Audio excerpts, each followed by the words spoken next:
ධර්මානුශාසනාව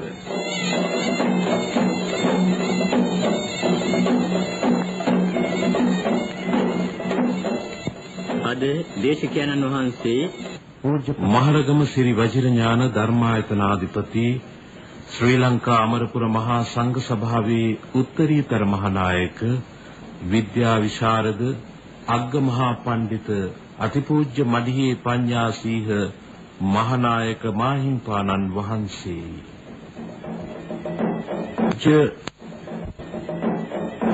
මහානායක මාහිම්පාණන් වහන්සේ විසින් 1978 වර්ෂයේදී පවත්වන ලද එම ධර්මානුශාසනාව මෙම ජූනි මාස 21 වන දිනට යෙදෙන මාහිම්පාණන් වහන්සේගේ 90 වන ජන්ම දිනය නිමිති කරගෙන ප්‍රචාරය කළ බව කරුණාවෙන් සලකන්න. සදහවතුනි, ධර්ම ශ්‍රවණයට පෙර පන්සිල් සමාදන් වීමට සූදානම් වන්න අවසරයි ස්වාමීනි. නමෝ තස්ස භගවතු වරහතු සම්මා සම්බුද්දස්ස. නමෝ තස්ස භගවතු වරහතු සම්මා සම්බුද්දස්ස. නමෝ තස්ස භගවතු වරහතු සම්මා සම්බුද්දස්ස. බුද්ධං සරණං ගච්ඡාමි. බුද්ධං සරණං ගච්ඡාමි. ධම්මං සරණං ගච්ඡාමි. ධම්මං සරණං ගච්ඡාමි. සංඝං සරණං ගච්ඡාමි. සංඝං සරණං ගච්ඡාමි. ဒ ුතියම්පි බුද්ධං සරණං ගච්ඡාමි. ဒ ුතියම්පි බුද්ධං සරණං ගච්ඡාමි. ဒ ුතියම්පි ධම්මං සරණං ගච්ඡාමි. ဒ ුතියම්පි ධම්මං සරණං ගච්ඡාමි. ဒ ුතියම්පි සංඝං සරණං ගච්ඡාමි. ဒ ුතියම්පි සංඝං සරණං ගච්ඡාමි. සතියම්පි බුද්ධං සරණං ගච්ඡාමි. සතියම්පි බුද්ධං සරණං ගච්ඡාමි. සතියම්පි ධම්මං සරණං ගච්ඡාමි. සතියම්පි ධම්මං සරණං ගච්ඡාමි. සතියම්පි සංඝං සරණං ගච්ඡාමි. සතියම්පි සංඝං සරණං ගච්ඡාමි.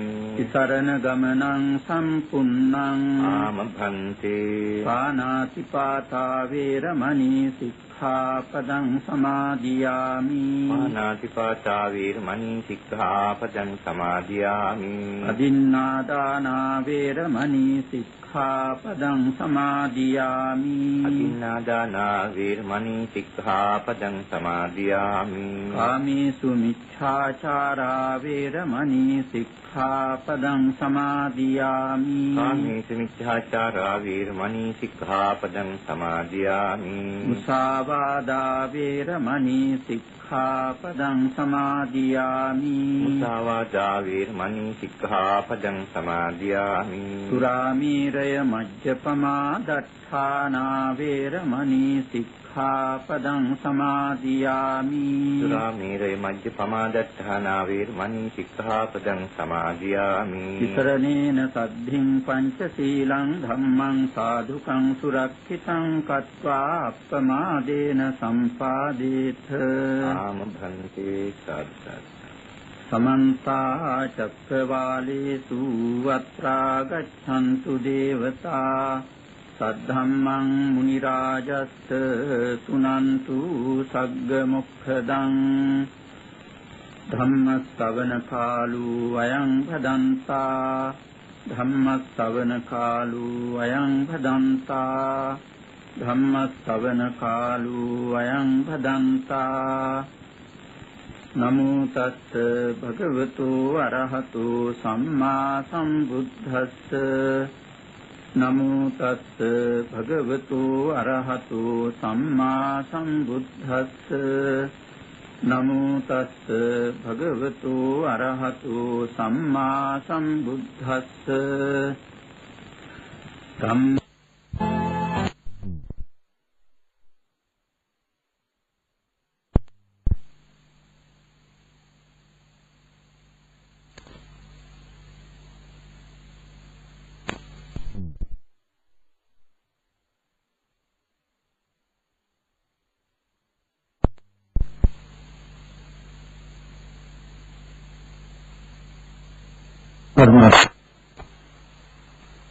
අයහපතක් අවඩක් කළාද? ඊළඟට බුදුරජාණන් වහන්සේගේ ආශ්‍රය ලැබිලා හිත මනාකොට පිහිටුවා ගැනීම නිසා ඒතනත්තා කොච්චර යහපත් කෙනෙක් වුණාද? මේ එක කතාවෙන් මේ දෙකරුණම කාටත් වටහා ගන්නට පුළුවන්. එතකොට හිත වරදවා පිහිටවීම තා භයානක බව, අනර්ථකර බව. හිත මනාකොට පිහිටුවා ගැනීම ඉතා සුන්දර බව, යහපත ගෙන දෙන බව. මේ දෙකරුණ තමයි අද පැහැදිලි කරලා දෙන්නට බලාපොරොත්තු වෙන්නේ. ඒිනුත් හිත මනාකොට පිහිටුවා ගැනීමේ පැත්ත වැඩියෙන් ප්‍රකාශ කරන්නයි අදහස් කරන්නේ. හිත වරදවා පිහිටුවා ගත්තම ඒ නිසා වැරදි දෘෂ්ටි ඇතුව කරන වැරදි අපරාධ පව් පළමු කොට ඒතනත්තාගේ අනර්ථය සඳහායි උපකාර වන්නේ. මේ ජීවිතයේදීම ඒතනත්තා නපුරු කෙනෙක්ව නපුරු වැඩ කරලා පසුතැවෙන පුද්ගලයෙක්ව ඉතා දුක්ඛිතව ජීවිතය ගත කරලා එතනත්තාට මැරෙන්න සිද්ධ වන්නේ. එහෙම කෙනෙකුගේ ඊළඟ භවයත් වාසනාවන්ත වන්නේ නැහැ. බෞද්ධයන් හැටියට අප පුනර්භවයේ පිළිගන්නවා. අද අබෞද්ධ උගත් ලෝකයාත් පුනර්භවයේ පිළිගන්නවා. ඒ පිළිබඳව කරන ලද පරිශන අනුව බ්‍රිතාන්‍යයේ පවණක් එහි ජනගහනයෙන් 39%ක් නැවත ඉපදීමක් විශ්වාස කරන අය කියලා වාර්තා කරනවා. බෞද්ධයන් හැටියට අප පුනර්භවයක් පිළිගන්නවා. නැවත වරක් උපදිනකොට වරදවා පිහිටුවන ලද සිතින් කරන ලද පව් අපරාධ නිසා එතනට හොඳ උත්පත්තියක් ලැබෙනවා කියලා හිතන්නටවත් අමාරුයි. වැඩි වශයෙන්ම එතනට නරක උත්පත්තියකටයි බරව සිටින්නේ. එසේ නරක උත්පත්තියක් ලබාගෙන බොහොම දුක් විඳින්නට එතනට සිද්ධ වෙනවා. හිත මනාකොට පිහිටුවා ගත්තොත් එයින් මේ જાතියෙදිම ඒතනත්තා බොහොම හොඳ සතුට ඇති වාසනාවන්ත ජීවිත ගත කරනවා. එහෙම තැනත්තාට ඊළඟ භවයත් යහපත් වෙන්නට ඕන, සුගතියක් ලැබෙන්නට ඕන. මනස හැදීමම තමයි මිනිහා හැදීමේ කියන්නේ. මිනිහා කියන වචනේ, මනුස්ස කියන වචනේ නොයෙක් ලෙසින් නොයෙක් උගතුන් විග්‍රහ කරලා තියෙනවා. බෞද්ධ විග්‍රහය මනස උස්සන්නතාය මනුස්සා. දිනුවන මනසක් ඇත්තේ මිනිහා. බෞද්ධ විග්‍රහය. ඒකට මනස දිනුනු නාම මිනිහ දිනුන වෙනවා. මිනිහ දිනුනු නාම සමාජය දිනුන වෙනවා. තිරසනාටත් මනසක් තියෙනවා. නමුත් එහි දිනුවක් නැහැ. ඒ නිසා තිරසනා උපන්න දාත් තිරසනාමයි, මරණ දාත් තිරසනාමයි. බෝධිසත්වයේ තිරසං ආත්මික උපන්නා නම් ඒ වගේ උතුමන්ගේ විශේෂ ගති නිසා වෙනස්කම් තියෙනවා. සාමාන්‍යයෙන් තිරසං ගති එහෙමමයි.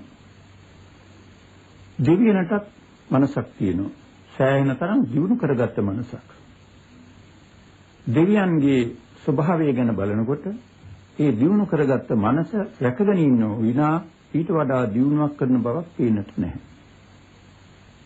ඒ නිසා දෙවියා උපදින කොටත් දෙවියාමයි, එතනින් චුත වෙන කොටත් මරණ කොටත් දෙවියාමයි. බ්‍රහ්මයන්ට ඊටත් වඩා දියුණු කරගත්ත හිතක් තියෙනවා. ඒ අය ඊටත් වඩා දියුණු කරගත්ත හිත ආරක්ෂා කරගෙන ඉන්නෝ විනා ඊට වඩා දියුණු කිරීමක් දකින්නට ලැබෙන්නේ නැහැ. සුද්ධාවාස දිව්‍ය ලෝකවල හැර අනිත් බ්‍රහ්ම ලෝකවල වෙනසක් දකින්නට ලැබෙන්නේ නැහැ. ඒ නිසා උපදින කොටත් බ්‍රහ්මයාමයි, එතනින් චුත වෙන කොටත් මරණ කොටත් බ්‍රහ්මයාමයි. මිනිහා එහෙම නෙවි මොහොතක් පාසා මනස දිනු කරගන්න තැනත්තා. ඒ කියන්නේ නියම මිනිහා. මිනිස් රූකඩ තියෙනවා. ඒ අත්තන්ගෙන ඒ වගේ දෙයක් නොවෙන්නට පුළුවන්. අප මේ මිනිහා කියන්නේ නියම තීර්ම ඇති මිනිහා. දිනු කරගන්නවා මොහොතක් පාසාම තමගේ මනස. ඒකට උපදිනකොට බොහෝ කාරණා වලින් තිරසනෙකු හා සමානව උපදිනවා. ඊළඟට අම්මා තාත්තගේ ආදර්ශයත් උපදේශයත් නිසා ඒ ගති වලින් වෙනස්ව මනුෂ්‍ය ගති ටිකින් ටික දිනු කරගන්නවා. ඊළඟට හොඳට කරුණු දන්නා කෙනෙක් නම් තමාගේ මනස දිනු කරගෙන ඉහළටම ගිහිල්ලා ඒතනත්යාම තමයි දේවත්වයට බ්‍රහ්මත්වයට යන්නේ. මිනිහාට තියෙන තවත් විශේෂ ලක්ෂණයක් තමයි ශක්තියක් තමයි ඔය හැමට වඩා ඉහළ තත්ත්වයේ හැටියට බෞද්ධයන් වන අප පිළිගන්නා බුද්ධත්වයේ ලබන්නට පුළුවන් මිනිහාටමයි.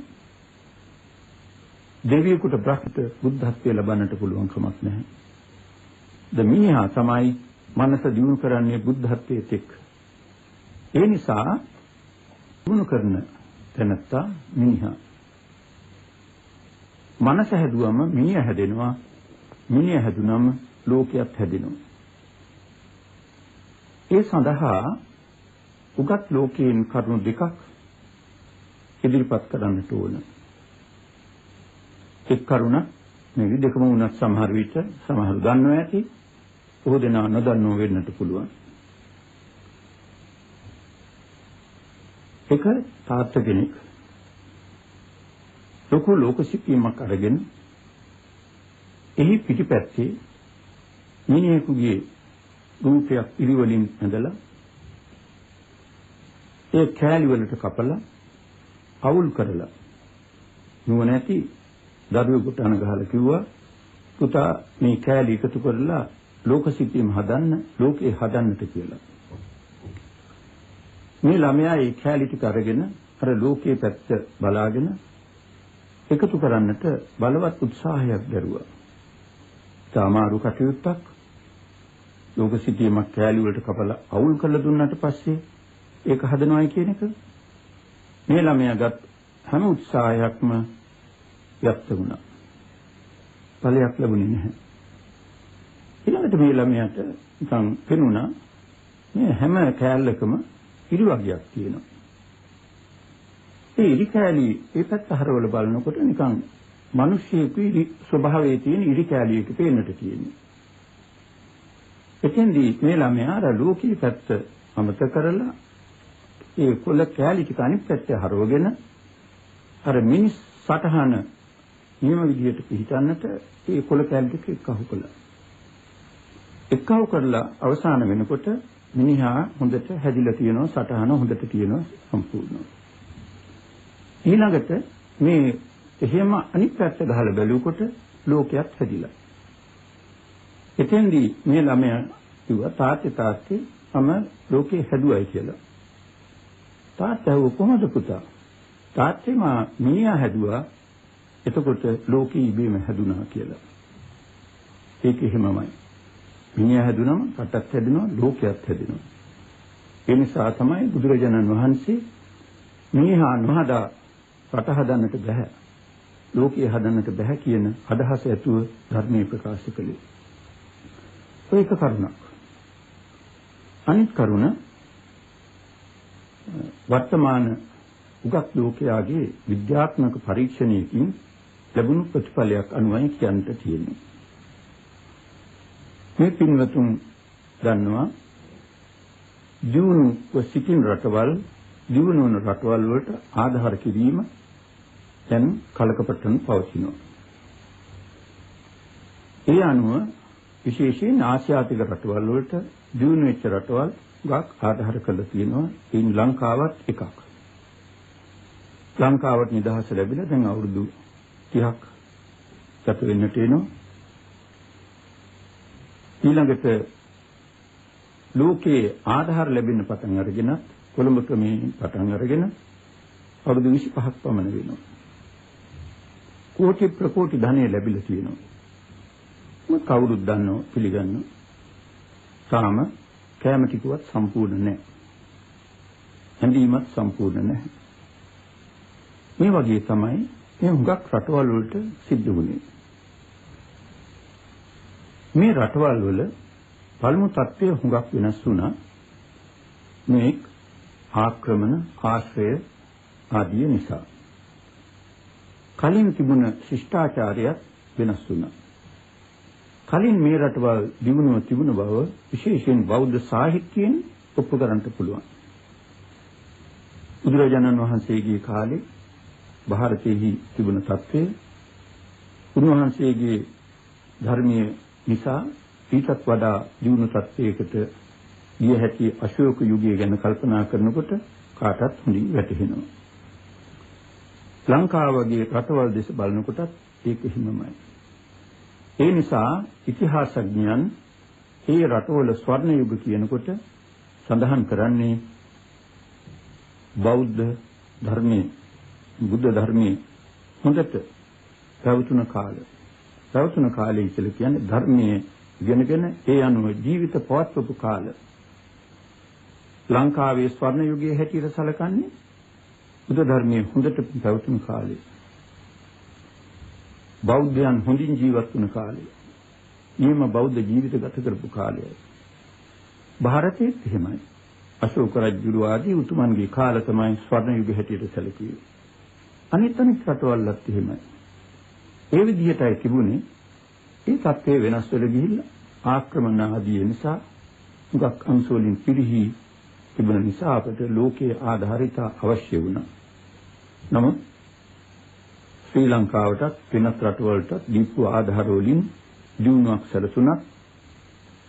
ඒ උගත් ලෝකයා බලාපොරොත්තු වන තරමේ දියුණුවක් සැලසුන්නේ නැහැ. ඒ නිසා බැංකොක්කේ පිහිටි එක්සත් ජාතීන්ගේ ආසියාතික සංවර්ධන ආයතනය මේ ගැන පරීක්ෂණයක් කළා. මෙච්චර ආධාර කරලා කෝටි ප්‍රකෝටි ධනෙ ලැබිලා තාම මේ රටවල් දියුණු නුනේ මොකද කියලා. මේ පරීක්ෂණය සඳහා 4 දිනකුන් පත් කළා. මේ 4 දින පරීක්ෂණ කළා. යත්තන්ගේ වාර්තාවේ ඒක අදහසක් දෙනවා. ඒ අදහස සම්පූර්ණයෙන්ම බුද්ධ ධර්මයට එකඟයි. ඒ අයගේ අදහස හකුල්වල ගත්තම මේ තරම් ආධාර කරද්දිත් බලාපොරොත්තු වන සංවර්ධනය ඇති නුනේ ආර්ථික කියාගෙන ගියා මානව සංවර්ධනය ගැන සලකන්නේ නැතුව කියලා. ඒකයි මේකට හේතුව. ප්‍රධාන හේතුවක් ඇටියට ඒ කරුණ වලින් හකුලවා ගන්නට තියෙන්නේ. ඒ පැහැදිලි වෙන්නට සටහන් දෙකක් පෙන්වලා තියෙනවා. කලින් තිබුණ සටහනක් සංවර්ධන සැලැස්මත් මේ අය යෝජනා කරන සංවර්ධන සැලැස්මත්. කලින් පවත්වාගෙන ගිය සංවර්ධන සැලැස්මේ අංක 1ට තියෙන්නේ ආර්ථික සංවර්ධනයයි. මේ පටහිරින් ඉගෙන ගත්ත එකක් ආර්ථික කියලා ඉදිරියට යන්න මිනිහාගෙන සලකන්නේ නැතුව ඒ අත්ව වරද්දගත්ත දේ අපිත් වරද්දගෙන යන්නට ගියා. නමුත් මේ පාර මේ ආ යෝජනා කරපු සැලැස්මේ අංක 1ට තියෙන්නේ මානව සංවර්ධනයයි. ආර්ථික සංවර්ධනයේ අංක 3ට ගිහිලා තියෙනවා. අන්න නියම මගට බැස්ස බෞද්ධ පිළිවෙතට බැස්ස. ඒ සංවර්ධන සැලැස්ම අනුව ගියොත් අපට හොඳට දියුණු වෙන්නට පුළුවන්. ඊට ආධාර අරගෙන දියුණු වෙන්න පුළුවන් වැඩි කලක් නැතුව. ඒ වෙනුවට ඒ ඇත්තන්ට දීයුතු දීලා අපටම ස්වයං පෝෂිතව හොඳට සංවර්ධනය කරගෙන යන්නට පුළුවන්කම ලැබෙනවා. ඒ මග තමයි මානව සංවර්ධනය. මානව සංවර්ධනය කියන්නේ මනසේ දියුණුවයි, මිනිහාගේ දියුණුව. උට මනස දියුණු වෙනකොට මිනිහා දියුණු වෙනවා. මිනිහා දියුණු වෙනකොට රට සංවර්ධනය වෙනවා, ලෝකෙම සංවර්ධනය වෙනවා. මනස හැදෙනකොට මිනිහා හැදෙනවා. මිනිහා හැදෙනකොට රටත් හැදෙනවා, මුළු ලෝකයත් හැදෙනවා. ඒ නිසා ওই සාධක දෙක ගැන විශේෂයෙන් නුවණැති අය කල්පනා කරන්නට ඕන. ඊළඟට මා පෙන්වන්නේ සමහරුන් තුල තියෙන වැරදි අදහසක් නැති කරගන්න ඕන නිසා ඒ පළමු කොට පෙන්නලා කරුණු කියලා ඊළඟට මේ සංවර්ධනය කරන හැටි, හිත දියුණු කරන හැටි, මනාව පිහිටුවන හැටි පැහැදිලි කළ දෙන්නට අදහස් කරනවා. සමහර දින බුද්ධ ධර්මයෙන් උදන්නකමටත් ධර්මයේ දන්නවාය කියලා හිතාගෙන ඉන්න හැඟීමට අනුකූලව තියෙනවා බුද්ධ ආගම පරලොවට තියෙන ධර්මයක් ආගමක් කියලා. එය සම්පූර්ණයෙන් වැරදි. ඒ බඳු අයට අනුකම්පා කරනව විනා වෙන කරන්ට දෙයක් නැහැ. බුද්ධ ආගම මෙලොවට තියෙන ධර්මයක් ආගමක්. බුද්ධ ආගමේ උගන්වන්නේ මෙලොව හොඳින් හිටියොත් තමයි පරලොව හොඳ වෙනවා කියලා. ඒ නිසා බුද්ධ ආගමේ තියෙන කාරණා හකුළු වල ගත්තොත් 100ට මෙපමණයි කියලා කියනවා නම් 80ක් පමණ මේ ලෝකෙට. පරලොවට සහ නිර්වාණ අවබෝධයට අනිත් කොටසයි. 80ක් කියනකොට ලොකු ගණනක් බව මේ පින්වතුන්ට වැටහෙනවා ඇති. සමහර කාරණා වලින් බලනවා නම් ඊටත් වැඩි විසක් අඩුවේ කියන්නට පුළුවන් කමක් නැහැ. සාධක වශයෙන් කියනවා නම් බුද්ධ ආගමේ තියෙන උසස් ප්‍රතිපatti දෙකක් සීල භාවනා. සීලෙහි ආනිසංස දේශනා කරන්නට ගිය බුදුරජාණන් වහන්සේ ප්‍රධාන අනුසස් පහක් පැහැදිලි කළා. එයින් පළමුවෙන් සීලවන්තයා ධනවන්තයෙක් වේ. එහි ආනිසංස පහෙන් හතරක්ම මෙලොවටයි. එකයි පරලොවට. භාවනාවේහි මෛත්‍රී භාවනාවේ ආනිසංස 11ක් පෙන්වලා තියෙනවා. එයින් 10ක් මෙලොවටයි එකයි පරලොවට. ඒ නිසා යම් කිසිවෙකු කියනවා නම් පරලොවටයි මේ ආගම කියලා ඒක සම්පූර්ණයෙන්ම වැරදි කතාවක්. බුදුරජාණන් වහන්සේ සීලවන්තයා ධනවන්තයෙක් කියලා ප්‍රකාශ කළා. අද හුඟක් දෙනා හිතන්නේ සිල්වත්කම තියෙනවා නම් ධනවත් වෙන්නට බෑ කියලා. බුද්ධ ආගම අනුව රටක් සංවර්ධනය කරන්නට බෑ කියලා. ඒක වැරදි අදහස්. බුද්ධ ආගම නොදන්න නිසා ඒ කියන්නේ. එහෙම කාට හරි උවමනා කරනවා නම් මෙලොව නිවැරදි ජීවණය සඳහා බුදුරජාණන් වහන්සේ දේශනා කරපු කාරණා ඉදිරිපත් කරන්නට සූදානම් ඕන කෙනෙක් එන්න තර්ක කරන්න. නිකන් කතා කර ඉන්නේ නැතුව නිකන් බුද්ධ ආගම පරලෝකට තියෙන ආගමක් අපිට අපේ ප්‍රශ්න වලට අපේ මෙලොව ප්‍රශ්න වලට උත්තර නැති කියලා හිතාගෙන කතා කරන අය ඉන්නවනම් කරුණාකරලා එන්න ඒ අත්තන්ට බුදුරජාණන් වහන්සේගේ ධර්ම මාර්ගයේ පෙන්වලා දෙන්නම්. මේට වඩා හොඳ මාර්ගයක් නැති බවත් පෙන්වලා දෙන්නම්. කෙසේ හෝ වේවා බුදුරජාණන් වහන්සේ සීලවන්තයා ධනවන්තයෙක් වේ කියලා කිව්වා. ඒ ආස්කාරණා පහේදී සීලවන්තයා කියන එකන මේ අත්තික අහුලගෙන නිකන් නිදිබර ගතියින් ඉන්න පුද්ගලයෙක් කියලා හිතන්න එපා. එහෙම එකක් නැහැ. තන්පත්කම තියෙනවා සීලවන්තයාගේ. සංවරකම තියෙනවා. ඒ වගේම කඩිසරකමක් තියෙනවා. ඒ ඔක්කොටම වඩා අප්‍රමාද විහාරී සීලවන්තයා. හැම කටයුත්තක්ම සිහියෙන් නුවණින් කරනවා. සිහිසලකිල්ලෙන් කරනවා. සීලවන්තයා ඉගෙන ගන්නට ගියාම මොකද ඉගෙන ගන්නවා? අප්‍රමාද විහාරීව. බොහොම සිහියෙන් සලකිල්ලෙන් ඒතනත්තා ඉගෙන ගන්නවා. සීලවන්තයා පැකියාවක් කරන්නට ගියාම මුදල් සම්පාදනය කරන්නට ගියාම ඒ වැඩත් බොහොම සිහියෙන් සලකිල්ලෙන් කරනවා. ඒ නිසා සීලවන්තයා ධනවන්තයෙක් වෙනවා. ඒ අඩුවක් නැතුව ධනවන්තයෙක් වෙනවා.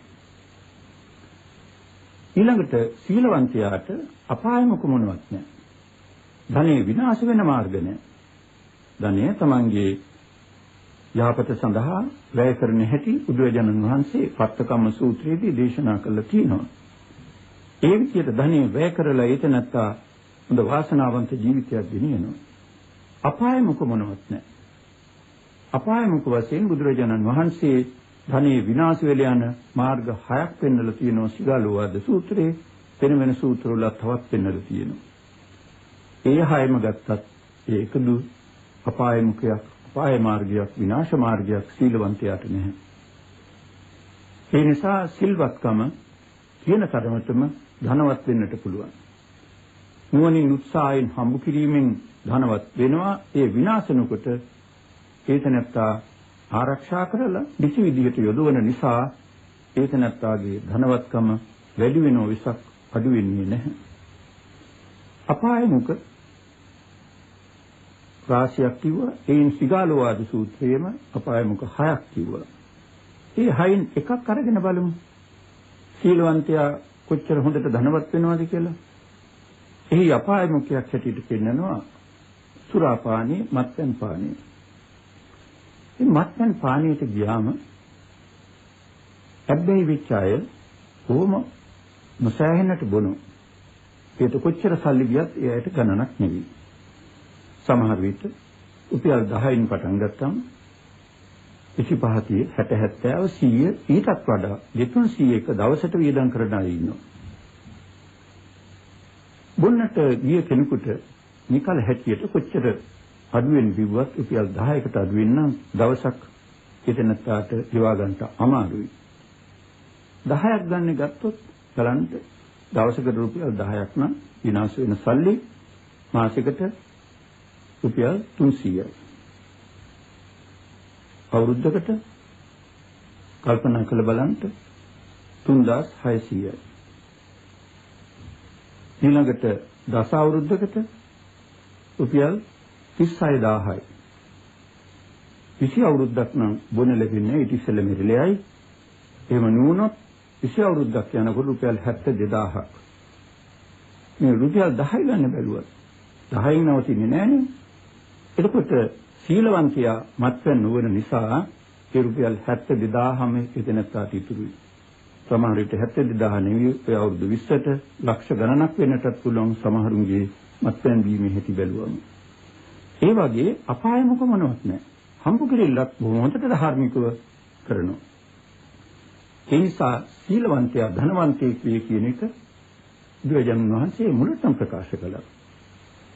ඊළඟට උන්වහන්සේ තව පැත්තකින් දේශනා කරනවා සීලවන්තයා විපිලිසර වෙන්නේ නැහැ. ඒක නැත්නම් ඒ නිසා මානසික පීඩා නැහැ. අද ලෝකේ පුරා තියෙන අලුත් රෝගයක් තමයි මානසික අසහනය කියන එක. ඔය දියුණු රටවල් වල දියුණු තරමටම මානසික අසහනයක් දියුණු වෙලා. සමහර රටවල් වල කරපු පරීක්ෂණ වලින් පේනවා ජනගහණයෙන් කෝටි ගණනක් ඉන්න ජනගහණයෙන් 100ට භාගයක්ම 50%ක්ම මානසික රෝගීන් කියලා කියනවා. පරීක්ෂණ අනුව. එහෙම බැලුවම ඒක මහා විනාශයක්, පිරිහීමක්, මනසක් ලැබිලා ඒක දිනු කරගන්නට මගක් නොලැබුණ නිසා ඒ අය නමග ගිහිල්ලා මානසික අසහනින් පෙළෙනවා සීමාවක් නැතුව පෙළෙනවා. සල්ලි කොච්චර තිබුණත් ඇති වැඩි මොකද? අහසේ ගුවනේ කරණම් ගැහුවත් ඇති වැඩි මොකද? මානසික රෝගීන් නම් ජනගහණයෙන් භාගයක්. ඒ අතින් බලනකොට සීලවන්තයෙකුට ඒ ස්වභාවයෙන්ට කොහොමවත් ඉඩක් නැහැ. මානසික අසහනයක් නැහැ. ඒක නැත්නම් මානසික සුවයයි තියෙන්නේ අසහනෙ වෙනුවට. ඒ නිසා ඒ අංශෙන් සලකා බැලුවත් සීලවන්තකමේ තියෙන උසස් බව කාටත් පැහැදිලිව ඇති. මොකද මා පින්නේ මේ පරලෝකයි කියලා එක එකනා කියන කතාව ඒක වැරදි සහකරද කියන එක කියා දීමටයි. මෙලොවම තමන්ගේ යහපතට හේතු වන සීලාදී ප්‍රතිපත්තීන් තමයි බුදුරජාණන් වහන්සේ ප්‍රකාශ කළ තියෙන්නේ. ඒ වගේම පරලෝක සුගතිය ලබා ගන්න මාර්ගයක් දේශනා කළා. අපගේ පරමනිත්තාව වන නිර්වාණ අවබෝධයට උපකාර වන කරුණුත් දේශනා කළා. නිවන් මඟත් දේශනා කළා. භාවනාව පිළිබඳවත් එහිමමයි. ඉදිරියට තව ටිකක් ඒ කරුණු විස්තර කරනවා. ඊළඟට මිනිහා හැදෙනකොට අපරාධ මර්ධනය වෙනවා, රට වර්ධනය වෙනවා. ඔය දෙකක් සිද්ධ වෙනවා. මිනිහා හැදෙනකොට, මනස හැදෙනකොටයි මිනිහා හැදෙනවා කියන්නේ. ඒක මිනිහා හැදෙනකොට ඔය කාර්ය දෙකක් සිද්ධ වෙනවා. මිනිහා හැදෙනවා කියන්නේ මනස හදන එක. මනස හැදෙන ධර්මයක් බුදුරජාණන් වහන්සේ දේශනා කළා. ඒ අනුව කෙනෙක් ආගමනුකූලව ජීවිතය ගත කරනවා නම් ඒ ආගමික ප්‍රතිපත්ති ක්‍රමයෙන් දියුණුව කරා ගෙනියනවා නම් ඒ තනත්තාගේ මනස හැදෙනවා, මනස දියුණු වෙනවා. එහෙම නැත්නම් ඒ තනත්තාගේ මනස හැදෙන්නේ නැහැ. මනස හැදෙන්නේ නැති වෙනකොට අපරාධත් වැඩි. ඒකට හොඳම සාධකයක් පෙන්වා දෙන්නට පුළුවන්. බුද්ධ ජයන්තිය මේ කවුරුත් දන්නවා 1956 බෞද්ධයන් මහ යෙලින් පැවැත්වුවා. ලෝකේ පුරාම පැවැත්වුවා. 2500 බුද්ධ ජයන්ති කතාව මේ ලංකාවේ මුලින්ම වෙච්ච කටකතාවක්. ඒ පසුව පොත්වලටත් ඇතුල් වුණා. ඒ කටකතාව ලෝකේ පුරාමත් පැතිරුණා.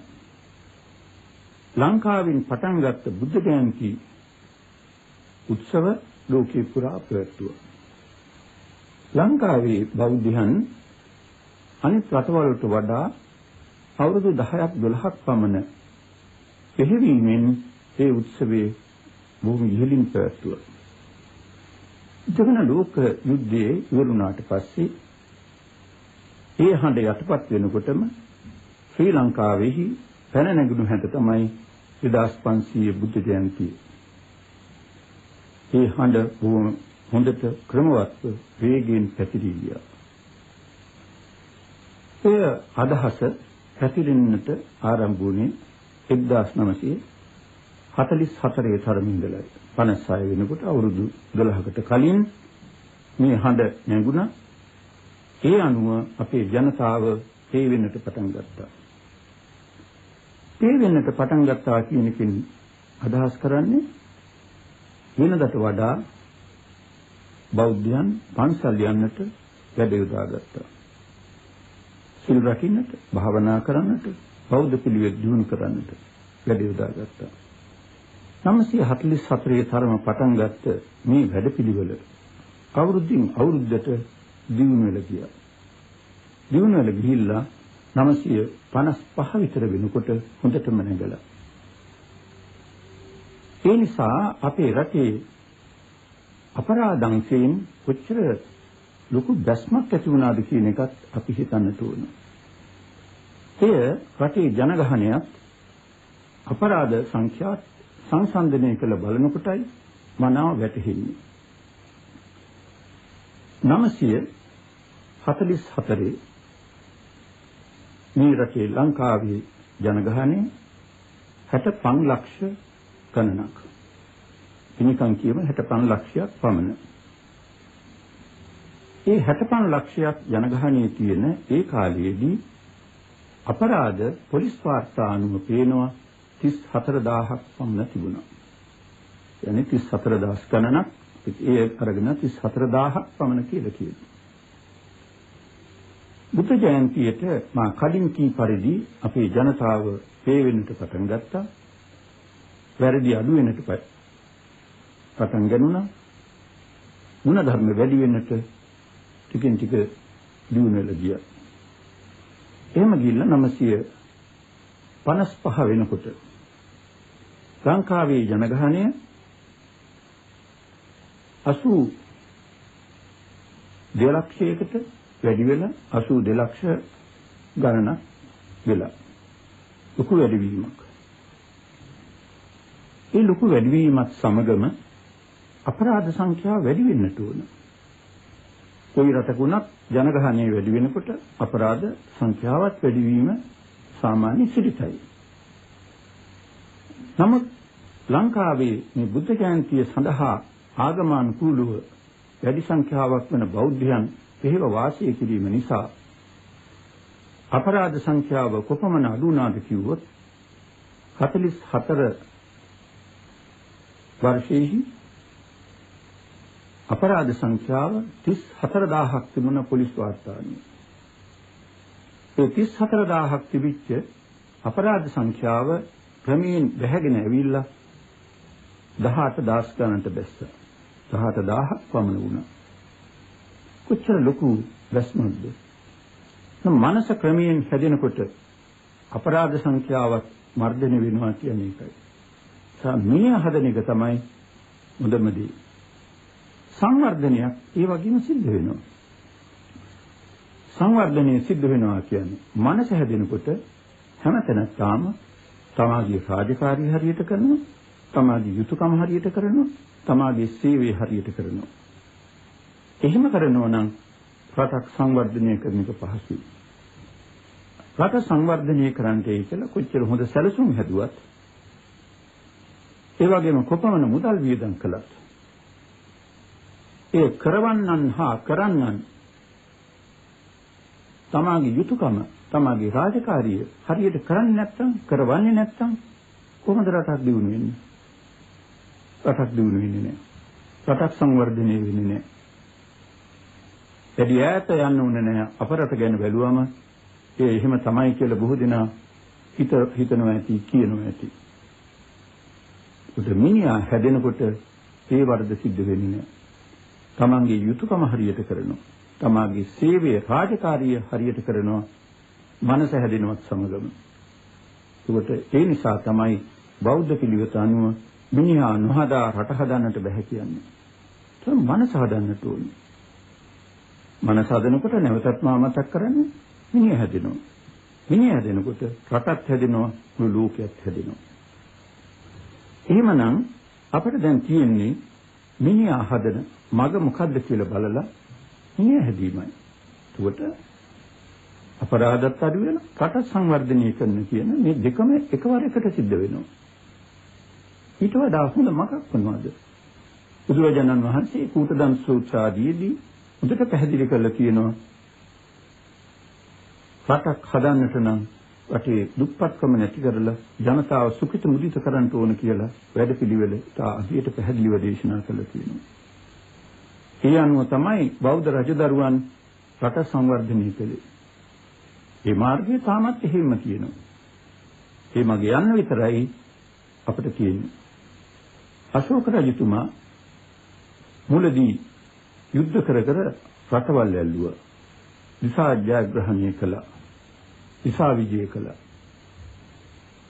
කාලිංග යුද්ධයේදී රජතුමා බොහොම කලකිරීමකටපත් වුණා. මොකද්ද මම මේ කරන වැඩේ?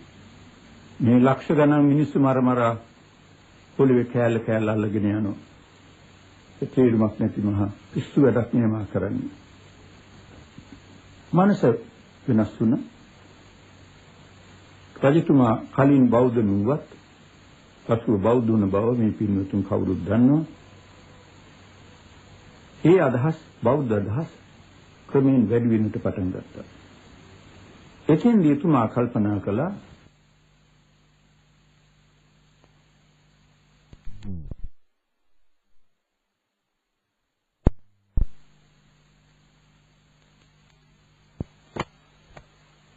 ආර්ගයට වඩා බොහොම හොඳයි මඟ. ඒ අනුව බුදුරජාණන් වහන්සේගේ ධර්මයේ පසුබිම් කරගෙන මහජනයාගේ සිත් හදමින් ඉදිරියට ගියා. එතුමා ප්‍රධාන වැඩපිළිවෙළවල් දෙකක් ගෙන ගියා. ධර්ම දූතයන් යවමින් ඒ ප්‍රදේශවලට බුදුරජාණන් වහන්සේගේ ධර්මයේ ප්‍රකාශ කරවල පුද්ගලයන්ගේ මනස දියුණු කෙරෙව්වා. අනිත් අතට මේ ලෝකේ කවදත් කොහෙත් තියෙන දෙයක් තමයි කායික රෝග. ඒ කායික රෝගයන් සුවපත් කරවන්නට, නිරෝධ කරන්නට එතුමා රෝහල් පිහිටෙව්වා හැමතැනම. එය බුදුරජාණන් වහන්සේගේ ආදර්ශයක්, උපදේශයක් අනුගමනය කරමින්. ලෝකේ පළමු වරට රෝහල් පිහිටවීමේ ගෞරවය හිමිවන්නේ බෞද්ධයන්ට කියන ඒ නිසාමයි. බුදුරජාණන් වහන්සේගෙන් පටන් අරගෙන අශෝක රජතුමා ඒ හොඳටම දිනුවටපත් කළා. ධර්ම දූතයන් නැවල මනස දිනු කිරීමෙන් මිනිහ හැදුවා. ඒ නිසා ඒ කාලය තුල ඔය සටන් කියන ඒවා නැතයි කියු තරමට අඩුවෙට ගියා. එතුමා ඒ අංශයේ සම්පූර්ණයෙන්ම අත්හැරියා. අනිත් රටවල් වලත් අය ඒ පැත්තටම බර වුණා. අක්නිසාද ඒ කාලයේ හැටියට එතුමා සමග සම්බන්ධකම් පවත්වපු හැම රටකටම ධර්ම දූතයන් යවල, ධර්මාමාත්‍යයන් යවල බුදුරජාණන් වහන්සේගේ දහම් හඬ පැතිරෙව්වා. ඒ නිසා එතුමා ලෝකේ අසහාය රජා කියන පත්වයටපත් වුණා. ඒ ධර්ම විජේ වැඩපිළිවෙල ගෙනියන්නට ඕන මිනිහ හදන්නට නම් අපේ රටෙත් මිනිහ හදලා රට සංවර්ධනය කරන්නට නම් ධර්ම විජේ වැඩපිළිවෙලයි. ඒ ධර්ම විජේ වැඩපිළිවෙලට පසුබිම වූයේ බුදුරජාණන් වහන්සේගේ ධර්මයයි. ඒ බුද්ධ ධර්මයෙන් පසුබිම් කරගෙන දැන් මේ රටේ ධර්ම විජේ සමාජ වැඩපිළිවෙලක් සකස් කරලා තියෙනවා. ඒ බඳු වැඩපිළිවෙලකින් අප ඉදිරියට යන්නට ඕන. ඒ ඉදිරියට යන අතර විශේෂයෙන් හැදෙන પરම්පරාව ඒ මුල ඉඳලම ඒ අනුව හැඩගස්සා ගන්නට ඕන. දැන් ඉන්න පිරිසත් අපි මේ විදිහට හදව ගන්න ඕන. කිසි අමාරුවක් නැතුව මේ මගට වැටෙනවා. අලුතෙන් බිහි වෙලා හැදෙන පිරිස ඒ සැලැස්ම උඩ හැදුවම වැඩුවම ඒ නිසා එයත් පළමුවට කියන්නට ඕන. එහෙම කියනකොට අනාගත પરම්පරාව හදන්නට නම් එහි මුල්ම වගකීම කියන්නේ අම්මා තාත්තා දෙන්න අතරේ. දරුවන් බිහි කරන ලෝකෙට සමාජයට බිහි කරන අම්මා තාත්තා දෙන්න අතරේ. ඒ නිසා පැරණියන් ආවාහ විවාහ වීමේ පරමාධ්‍යාශය කරගත්තේ හොඳ පින් ඇති දරුවන් ලබන එකයි. ඒ අදහස දැන් සමහර විට හීනකින්වත් ඇති නොවන තරමට සමහරුන් වෙනස් වෙලා තියෙනවා. ඒක තමයි මහා විනාශය. ඒ නිසා එතන හරියටම අතිවාරම් වැටෙන්න ඕන. දරුවෙකුගේ ප්‍රතිසන්දියේ පටන්ම නියම විදියට හැදීම ආරම්භ කළොත් තමයි උපන්නට පස්සේ ඒ දරුවා ඒ අංශයෙන් දියුණු කරලා ගෙනියන්නට පුළුවන්කම ලැබෙන්නේ. ඒ නිසා මව්පියන් ආවා විවාහ වන්නන් ඒ අදහස ඇතුව තමාගේ ජීවිතේ පවත්වන්නට ඕනේ. පුරාණ මව්පියන් එලෙසින් සිදු කළ බවට සාධක බොහොමයි. එකක් මතක් කරනවා බුදුරජාණන් වහන්සේගේ කාලෙදිම සමහර මව්වරු තමාගේ කුසේ දරුවෙකු පිළිසඳගත් අවස්ථාවේදී ඒ දැනගත් විට බුදුරජාණන් වහන්සේ ළඟට ගිහිල්ලා වැඳලා කියලා කියනවා ස්වාමීනි මගේ කුසේ දරුවෙකු පිළිසඳගෙන සිටිනවා. ඒ දරුවා තෙරුවන් සරණගත කරන්නටයි මා ආවේ කියලා. ඒ විදිහට තෙරුවන් සරණගත කරලා ඊළඟට ඒකට ප්‍රේ වෙනවා. අපේ පොත්වල තියෙනවා ගබ්බ පරිහාරං අදාසී කියලා දරු ගැබට කරන්න ඕන පුද පූජා පැවැත්වුවා. ආගමික වශයෙන් වෛද්‍ය උපදේශ වශයෙන් කළ යුතු දේ කළා කියන එකයි. ඒ විදිහට කුසීදිම දරුවා අයහපතින් මුදවලා යහපති යොදවලා හදනවා වඩනවා. මෑතක් වෙනතුරු බටහිර විද්‍යාඥයන් ඒ කාරණේ සැලකිල්ලට ගත්තේ නැහැ. මව කුසීදිම ඒ විදිහට අදහස් ඇති කරලා හදන්නට පුළුවන් කියන කරුණ. නමුත් දැන් පිළි අරගෙන තියෙනවා. මේක අවුරුදු කීපයකට ප්‍රථම ලංකාවට පැමිණි ප්‍රසව විද්‍යාව පිළිබඳ ඉහළ විභාගයක් පවත්වන්නට වෛද්‍ය විශාරදයා මේ ලංකාවේදී ප්‍රකාශ කළා. වෛද්‍ය ශිෂ්‍යයන්ට පැහැදිලි කළ දුන්නා. මව් කුසේදී එක්තරා කාලයක ඉඳලා දරුවාට අම්මා කතා කරන දේවල් ඇහෙනවා. වචන වශයෙන් තේරුම් ගන්නට බැරි වුණා. අදහස් වශයෙන් දරුවාගේ මනසේ සියල්ලක්ම තැන්පත් වෙනවා කියලා. කොටේ අර බුදුරජාණන් වහන්සේගේ කාලයේ තිබුණ පිළිවෙතට සම්පූර්ණ එකඟයි. මේ අවුරුදු 2500කට පස්සේ මේ ආයත ඒක තේරුම් ගන්නට පුළුවන් වුණේ අවුරුදු 2500ක් ගිහිල්ලා හරි වටහාගත්ත එක ලොකු වැදගත්කම.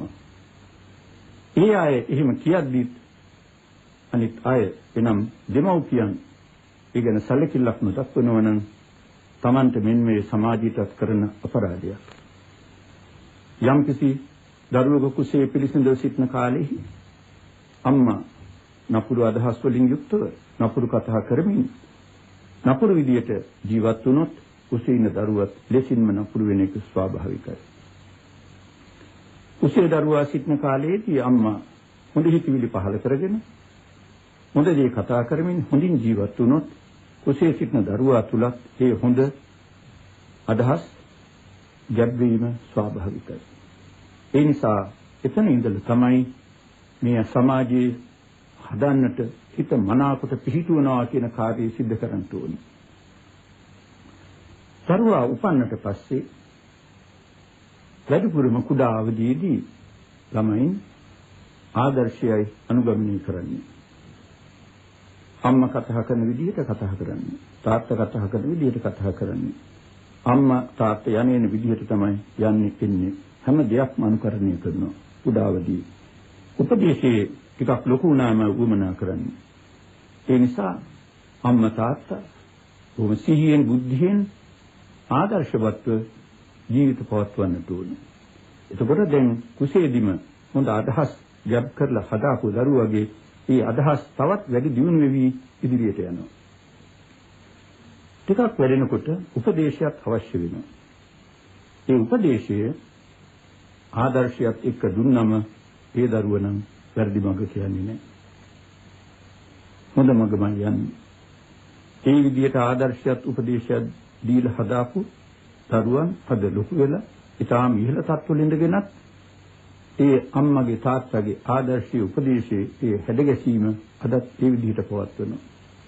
ඒ ආදත් සතුටු වෙනවා. සමහර විට උසස්තන්තුරු වල ඉන්න ඒ විදිහට ජීවත් වෙන අය කියනවා අපේ අම්මා අපට කුඩා කාලේ මේ විදිහටයි ඉගෙනුවේ. අදත් අපි මෙච්චර මේ තත්ත්වයට ගිහිල්ලත් ඒක වෙනස් කළේ නැහැ. ඒ අයත් සතුටු වෙනවා. ඒ අයගෙන් සමාජයට සැනසෙල්ලක් යහපතක්මයි. ඒ නිසා එතන ඉඳලම හදාගෙන එනවා ඊළඟට අධ්‍යාපනයේ ඒ අනුව ලැබෙන්නට ඕන. මනස දියුණු වෙනවා. මනස නරකන දෙයක් කොහෙන්වත් කිට්ටු කරන්න හොඳ නැහැ. ඒක කිට්ටු කළොත් ඒ නිසා පළමු කොට ඒ මිච්ඡා පනිහිත චිත්තය නිසා වරදවා පිහිටවන ලද හිත නිසා ඒතනත්තාටම නපුරු සිද්ධ වෙලා ඒතනත්තාගෙන් මුළු සමාජයටත් නපුරු සිද්ධ වෙනවා. ඔය කරුණ අනුව අධ්‍යාපනයේට මනස නරත්වන කිසිවක් එකතු වෙන්නට ඕන. ඊළඟට මනස හැදෙන දේවල් අධ්‍යාපනයටත් එක්කහු වෙන්න ඕන. එයින් විශේෂයෙන් ආගමික අධ්‍යාපනයක් දිනපතා පාසලේ ඒ අතර දහම් පාසල් මගින් ආගමික අධ්‍යාපනයක් ලැබෙන්නට ඕන. දහම් පාසල බොහෝ විටම පන්සලකයි පවත්වන්නේ. දිනපතා පාසලේ ආගම ඉගෙනීමට වඩා පන්සලක කරන ආගමික ඉගෙනීමේ පරිසරයේ හොඳකමක් තියෙනවා. දිනපතා පාසලේ විෂයක් හැටියට බොහෝ සෙයින්ම උගන්වන්නේ ඒකත් වෙනස් වෙන්න ඕන. ආගමික අධ්‍යාපනයේ වෙනම තැනක සුදුසු තැනක ආගමික පරිසරයේ තුව වෙනම කාමරයක උගන්වන්නට ඕන. එතකොට තමයි හොඳ හැඟීමක් ඇති කරවන්න පුළුවන් වන්නේ. පන්සලක ස්වභාවයෙන් මේක ඇති වෙලා තියෙනවා දහම් පාසලේ නිසා දිනපතා පාසලට වඩා හොඳ පරිසරයක ආගම උගන්වන තැනක්. එසේ වුවත් අද දහම් පාසල් යන සංඛ්‍යාව නම් ස්වල්පයි කියලා කියන්නට ඕන. මේ වෙලාවේ ඒ සංඛ්‍යාව කියන්නට උවමනා කරන්නේ නැහැ. බොහොම ස්වල්පයක් තමයි දහම් පාසලට යන්නේ දිනපතා පාසල් වල ඉගෙන ගන්න ළමයින්ගේ සංඛ්‍යාව දිහා බලනකොට. ඒක ලොකු පාඩුවක්. ඒ නිසා මේ පැත්ත දිනු කරන්න ඕන. මිනිහා මනස හදාන්නට නම් එතන දහම් පාසල මුදට තියෙන්නට ඕන. දහම් පාසලට හැම ළමයෙක්ම එන්නට පුරුදු කරන්නට ඕන. එතකොට එහෙම ඒ අංශයෙන් හැදෙනවා වැඩෙනවා. ඊළඟට පුරාණේ පටන්ම ආගමික වේලාවක් ගෙවල් වල පවත්වාගෙන ආවා. දැනුත් සමහර ගෙවල් වල පවත්වනවා, සමහර ගෙවල් වල ඒක පවත්වන්නේ නැහැ. හැම ගෙදරකම ආගමික වේලාවක් තියෙන්න ඕන මනස හැදෙන්නට, මනස දියුණු වෙන්නට. ආගමික වේලාවේ කියන එක තමන්ට ගෙදර ඉන්න කාටත් පහසු රාත්‍රී නිින්දට ප්‍රථම සම්මත කරගන්න වේලාවක්. ඒ භාගයක් තරම ගත වෙන්න පුළුවන්. ඊට වැඩි වුණත් හානියක් නැහැ. වරදක් වෙන්නේ නැහැ. ඒ ආගමික වේලාවක් එහෙම පැය භාගයක් ගත කිරීමෙන් තමන්ට ලැබෙන යහපත දියුණුව කුමක්ද කියලා බලන්න ඕනේ. ඒ පැය භාගයේ වගේ දෙයකින් ලැබෙන දියුණුව කියලා බලන්න ඕනේ. බෞද්ධයන් හැටියට බලනවා නම් එහෙම ආගමික වේලාවක් සම්මත කරගත්තාම ඒක නැත්තා පිනින් වර්ධනය වෙනවා. පිනින් දියුණු වෙනවා. දෙකින් සිත් මහා රාශියක් පහළ වෙනවා. ඊළඟට ඒක නැත්තා සෞඛ්‍යයෙන් දියුණු වෙනවා. ශරීර සෞඛ්‍යය ඇති වෙනවා මානසික සෞඛ්‍යයත් වගේම. එහෙම එක්කනාගේ මානසික සෞඛ්‍යය බොහොම හොඳයි. ශාරීරික සෞඛ්‍යයත් ඒක නැත්තාගේ හොඳයි. අද ලෙඩ බහුල ලෝකයක්. ලෝකේ බොහොම දියුණු රටවල් වල මොකටම කායික රෝග වැඩි, මානසික රෝග ඊටත් වැඩි. අප රට දෙස බැලුවත්, ඕවහල් දෙස බැලුවම කායික රෝග වලින් පිරිච්ච සමාජයක් කියලා අපිට හිතා ගන්නට පුළුවන්. බුදුරජාණන් වහන්සේගේ සෞඛ්‍ය සැලැස්මක් තියෙනවා. එහි මූලික තැන දෙන්නේ රෝග වළක්වා ගැනීමට. ඒ විදිහට ජීවත් වෙන මගක් බුදුරජාණන් වහන්සේ ප්‍රකාශ කළා තියෙනවා. ඒ අදටත් හොඳයි, ලෝකෙටම හොඳයි. මෙතෙන්දී ආගමික වේලාවක් ගත කිරීමෙන් කායික සුවයක් ඇති වෙනවා, සෞඛ්‍යයෙන් දියුණු වෙනවා කියලා කියන්නේ අපේ ශරීර වර්ධනයට උපකාර වන අංශ දෙකකින් කරුණු යෙදෙනවා. අපේ ශරීරගත ලේ ධාතුව හොඳින් තියෙනට ඕනේ කියන එක බෞද්ධ මතයේ, ඒ වගේම වෛද්‍ය මතයේ. ලේ හොඳ කර ගැනීමට පිටින් ලැබෙන උපකාරක ධර්මයන් තියෙනවා. ඊටත් වඩා උපකාර වෙනවා මනස හොඳ කරගත්තම ලේ හොඳ කර ගැනීම. ආගමික වේලාවක් ගත කරනකොට ඒ වෙලාව මනස බොහොම හොඳට පිහිටුවාගෙන තියෙන වේලාවක්. ඒ වෙලාවේ ලේ පිරිසුදු වෙනවා. මුළු දවසට මේක ලොකු උදව්වක් සෞඛ්‍යය සඳහා. ඊළඟට අපේ රූප හැමතිස්සෙම අලුත් වෙවි හැදෙනවා. බුදුරජාණන් වහන්සේගේ මේ දේශනාව අද විද්‍යාඥයන්ත් පිළිඅරගෙන තියෙනවා, හැම දෙයක්ම වෙනස් වෙවි අලුත් වෙවි හැදෙනවා කියන එක. මේ ශරීරයේ ඒ විදිහට හැදෙනකොට එසේ හැදෙන අවස්ථාවේදී උපකාර වෙන කරුණු කියනවා. කම්ම, චිත්ත, උතු, ආහාර. පූර්ව කර්මයට උදව් වෙනවා, හිතත් උදව් වෙනවා, ඍතු ගුණයට උදව් වෙනවා, ආහාරයට උදව් වෙනවා. චිත්තජ රූප කියලා තියෙනවා. ඉති උපකාරයෙන් හටගන්නා රූප. ඒ අනුව බලනකොට ආගමික වේලාවක් ගත කරන පිරිසකට චිත්තජ රූප හොඳට ඇති වෙනවා. ඒ චිත්තජ රූප හේතනත්තාට ඔය පැය භාගය තුල ඇතිවීම නිරෝගී වීමට ලොකු උදව්වක්. ඔය දෙආකාරයෙන් සෞඛ්‍යන දියුණු වෙනවා. ධර්මඥානිය දියුණු වෙනවා. හැම දෙයකම ආධුනික වේලාවක් තබා ගැනීමත් ඒක උදව් වෙනවා. ඊළඟට බොහෝ දිනයන්හි විශේෂයෙන් 15ක් දිනයන්හි සීල භාවනාදී ප්‍රතිපත්ති වල යෙදීම. සීල රකින්නකොට ඒක නැත්තාගේ කාය වාක් සංවරය ඇති වෙනවා. භාවනා කරනකොට හිතේ සංවරය ඇති වෙනවා. අද උගත් ලෝකයා මේ පිළිබඳව සොයලා තියෙනවා. ඔය දිනු රටවල් වල අසංවර සමාජය සංවර කරගන්නේ කොහොමද කියලා නොඑක ආකාරයෙන් පරීක්ෂණ කරලා තියෙනවා. මේ කතාජා බැලීම් කරලා තියෙනවා. ඒ අයට සාර්ථක ප්‍රතිඵල ලැබුණේ භාවනාවේ. ඒ නිසා යෝජනා කරලා තියෙනවා දිනපතා පාසල් වල මූලික ශ්‍රේණිය ඉඳලා 12 වෙනි ශ්‍රේණිය තෙක්ම භාවනාව උගන්වන්න ඕනේ කියලා. හිත සංවර වෙනකොට මනස හැදෙනවා, මනස හැදෙනකොට මිනිහා හැදෙනවා. සීලෙන් කාය වාක් සංවරයත් එක්ක වුණාම ඊටත් වඩා හොඳ වෙනවා. මේ විදිහට තමාගේ හතුරා සහ මිතුරා කවුද? තමාගේ වරදවා පිහිටුවන ලද හිත හතුරා, අනාකොට පිහිටුවන ලද හිත මිතුරා. තමන්ට සමාජයටත් කියන මේ බුදුරජාණන් වහන්සේගේ උපදේශය හොඳට හිතට අරගෙන ඒ අනුව ජීවිතේ හැඩගස්සාගෙන මෙලොවත් හොඳ වාසනාවන්ත ජීවිතය ගත කරලා තමන් තුල තියෙන දුර්වලකම් අගුණ අඩු කරගෙන ගුණ නුවණ වැඩි කරගෙන ඒ ගුණ ධර්මයන්ගේ හා පුණ්‍ය ධර්මයන්ගේ බලයෙන් කාටත් උතුම් වූ නිවන් සුවත් වේවා කියා ප්‍රාර්ථනා කරන්නට. ආකාසට්ඨා ච බුම්මට්ඨා දේවා නාග මහිද්దికා පුඤ්ඤන්තං අනුමෝදිත්වා චිරං රක්ඛන්තු ශාසනං.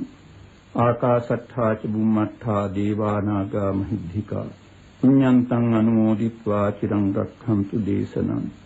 ආකාශට්ඨා ච බුම්මට්ඨා දේවා නාග මහිද්దికා පුඤ්ඤන්තං අනුමෝදිත්වා චිරං රක්ඛන්තු මං පරන්ති. ධර්ම ශ්‍රවණාන් සංසයන් හේතු කොටගෙන උතුම් වූ නිවන් සුවත් වේවා කියා ප්‍රාර්ථනා කටයුතු.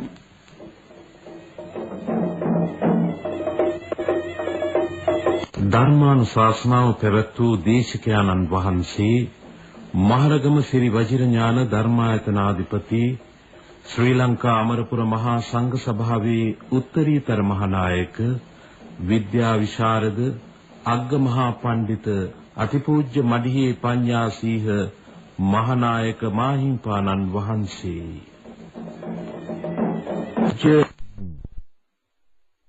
මහානායක මාහිම්පාණන් වහන්සේ විසින් 1978 වර්ෂයේදී පවත්වන ලද එම ධර්මානුශාසනාව මෙම ජූනි මාස 21 වන දිනට යෙදෙන මාහිම්පාණන් වහන්සේගේ 90 වන ජන්මදිනය නිමිති කරගෙන ප්‍රචාරය කළ බව කරුණාවෙන් සලකන්න.